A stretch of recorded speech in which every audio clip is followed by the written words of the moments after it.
No? No, he went straight to Argentina. From Argentina, he went to Manchester United. Wait. Who did he play for in Argentina? In Argentina, oh my God. He played for River, didn't he? River Plate. Was it River Plate? I think he played for River. I'm not exact. I know Agüero I think he played for River. Well, we'll look it up. But part of this whole thing is just talking a bunch of smack. Hopefully, we don't have that many followers that could call us out on that. But he didn't play in Uruguay. I know that. His father played for Peñarol. Wait, but isn't he retired already? Or no? Well, he hasn't retired yet. He tried to go. So he did come back to Peñarol. He played for the first time. He was actually able to score and kiss that beautiful logo of Peñarol, the yellow and black and yellow, black and yellow, black and yellow. No. And from there, I believe he went to somewhere in Brazil, then China, and then he tried to come back to Peñarol, but something blocked. I don't know if it was sponsors. So he went back to China, and 2 weeks ago he scored 2 free kicks from about 30 yards out. You can search that. Crap. Yeah. So wait. So he still kind of got it. Who does he play? Oh, matter of fact, speaking of, let's not talk a little too much about Uruguay because you're too. Well, the sole reason you got me here is to be able to talk about Uruguay and free beer. But and you haven't given me any free beer, so I'm talking about Uruguay. This is your place, not mine. Diego Lugano.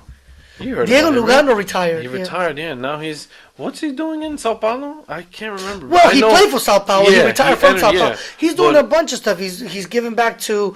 He opened up a soccer school, like an educational soccer school. Really? Yeah, he's giving back. He's doing a lot of stuff with them. People don't realize how humble a lot of these Uruguayans are. Not just Uruguayans. It's because he's Uruguayan. Remember that part, please. That's very possible, bro. Where, there's a lot to argue. Yeah, we have the best players in the world. We only have 3 million. 3 million! Think about that. What's the population of Brazil? I don't know, but it's something more than that. It's way more than that. I will go into, 80 million people in Brazil, and they have fabulous players. Uruguay has fabulous players. We're just having 3 million. So their talent pool is 3 million. Do you know what that means? That's crazy. I didn't even think about that. Yeah, it's like the Red Bulls Youth Academy being able to pick out of thousands of kids versus Belleville, where we have like 20 kids, and a lot of them are still dripping boogers. We turn players into real players. We don't just get them. Yeah. Anyway. So, player to population ratio, or the top exporter in the world of players. No. You guys can look that up and let him know. No. I believe so. Anyway. Let's talk about AC Milan, like you were talking about before we started the podcast. So 11 games undefeated, 9 wins, which is, like you mentioned before, they just won today against Roma, 2-0. Yeah, and big win. 3 draws. Yeah, definitely. Yeah, because win. Roma. What place is Roma in? How do we not have this stuff in front of us? Yeah, so Roma. I'm just gonna fill space with. They gotta be. Yeah. Yeah, actually, when you go to school for broadcast and journalism, the first thing they teach you is not to go and no ums or So AC Milan has been doing really, really well ever since they hired this guy, Gattuso. Gattuso, yes. So 11 games undefeated. That's really good for an AC Milan who hasn't really done much ever since, I don't know, maybe before Zlatan. Now I know they're in 7th place with 44 points. Yes. Roma could have, look at this. Roma could have jumped to 3rd place. Lazio right now is in 3rd place with 52 points. Oh, really? Yeah, Roma has 50. If they would have won those 3 points, they would have jumped to 3rd place. Milan held them back. What held them back? AC Milan. Yeah, AC Milan held them back. Gattuso's doing his thing. He's bringing kind of some of that grittiness back. Exactly. So he said the other day, I read something that he said. Okay. He said, back in the day when I used to play, we used to lose a game, and I would be pissed and kick everything in the locker room and want to fight with everyone. Now the players, they lose a game, they go back to the locker room, they take a couple selfies, they post that, and they go on their way with their shiny $7,000 sneakers. So, I mean, yes, there's a change. And I've seen the way he handles the practices. He's very hands-on coach. He walks around, and it reminds me of some of the things I do. Like today, I go around and I slap everybody for some reason. I have no idea why. And Gattuso does the same thing. He walks around like, yeah, that's a good job. Kind of mean mugs them like a Rottweiler dog and smacks them upside their head. It's kind of tough love. No, but it's good. I mean, they needed that.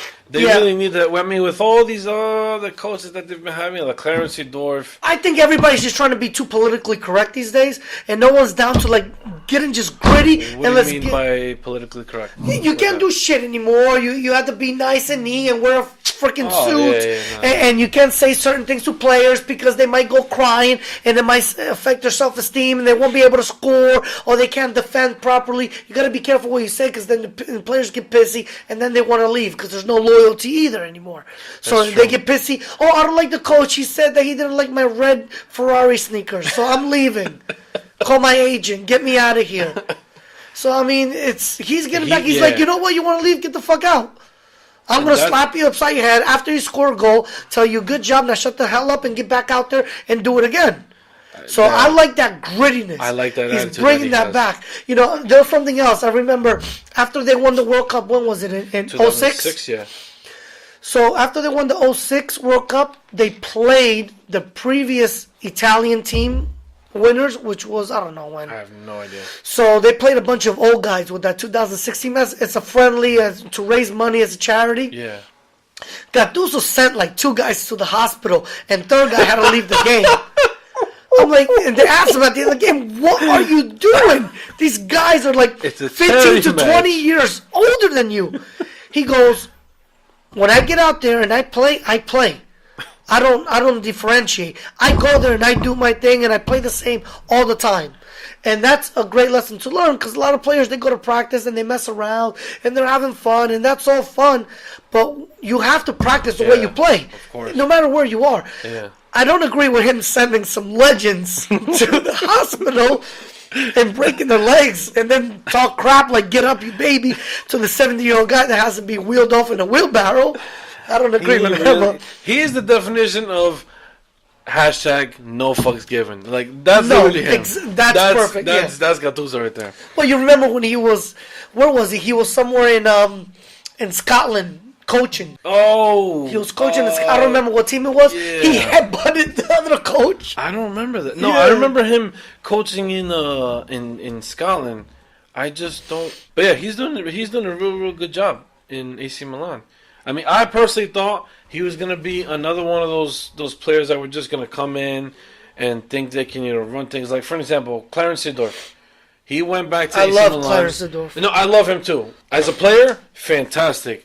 When he came back to coach for AC Milan, no change. Okay, well, it's hard just to go boom right into a top-tier team. Of course, no. We got to give them, like Maradona. I mean, remember when he was... Where did he coach?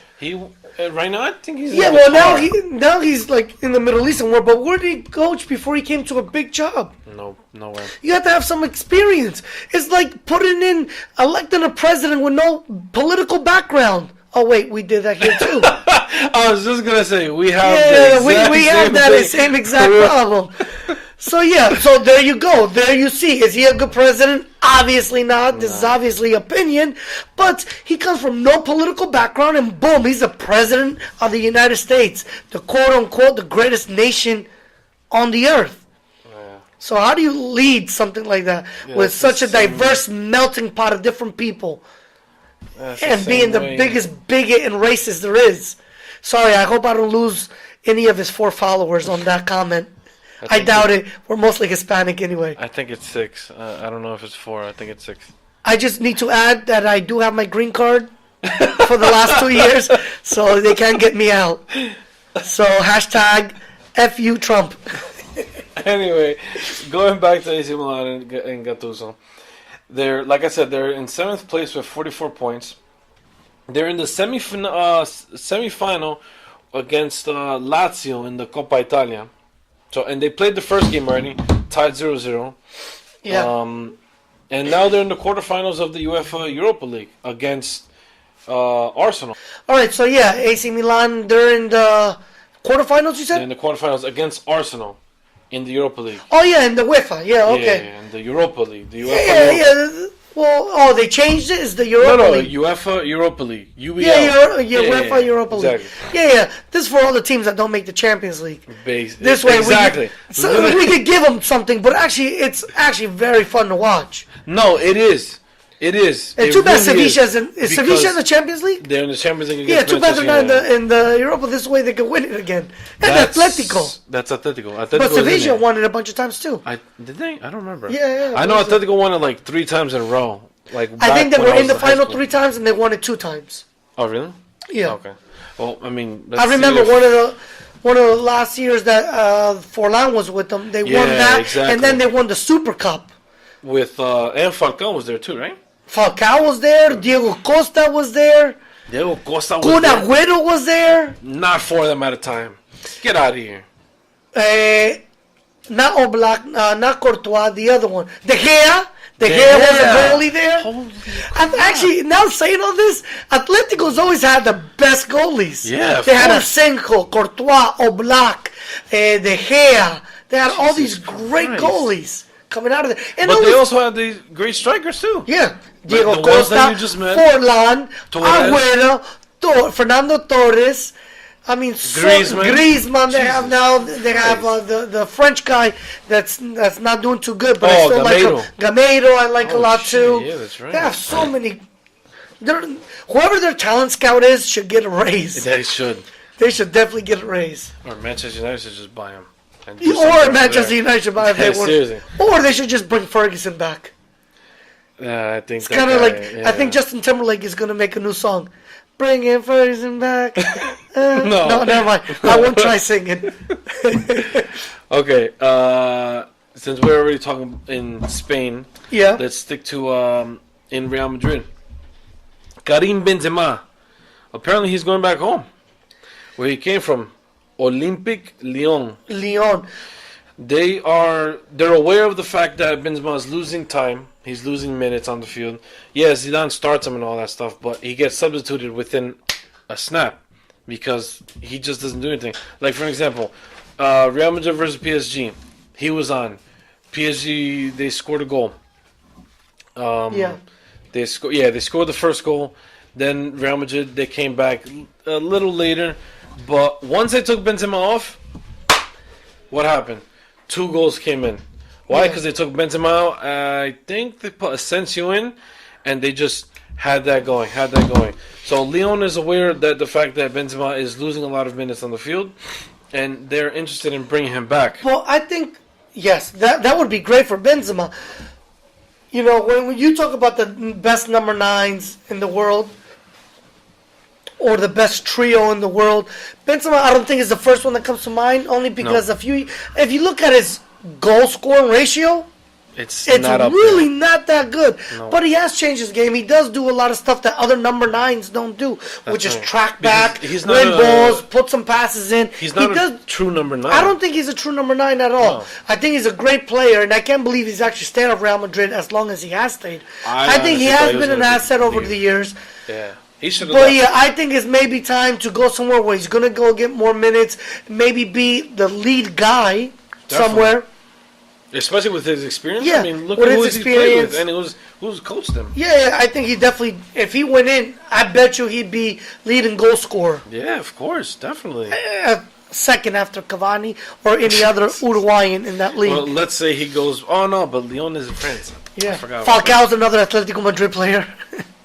Oh yeah, you did say that, but I just wanted to remind you that. But if they get Lyon, they're thinking about Benzema gave the assist for Bale's goal. When was this? This weekend? Yesterday, I think. Yesterday. Yeah, Benzema gave the assist for Bale's goal. Yeah, but I mean, you don't want Benzema to give assists. He gave both assists. He gave the assist to Ronaldo. He did a little heel. Okay. Yeah. I watched the game. He gave a heel pass to Ronaldo, where Ronaldo just got it on the end of it, turned and shot, which was a nice turn and shoot. Oh crap! And I remember even pointing it out to one of my kids and saying, "This is what you do. You're playing. You just get a ball, turn and shoot. There's no reason to take extra touches and try to dribble everybody. Just turn and shoot." And he gave the other assist where he put Bale out to the left, and Bale shot it, and it went in. And then he got the goal from the penalty, which Ronaldo, I don't know what happened to him. Oh, yeah, had that's this right. little, I heard that. which was great, I thought, because Ronaldo was on a hat trick. He had a brace already, and with this extra goal, it would have been his hat trick. And he did something incredible that you never would have thought Ronaldo would do, and he gave it to Benzema, and it was good to see because it's sportsmanship, it's team camaraderie. He knows that Benzema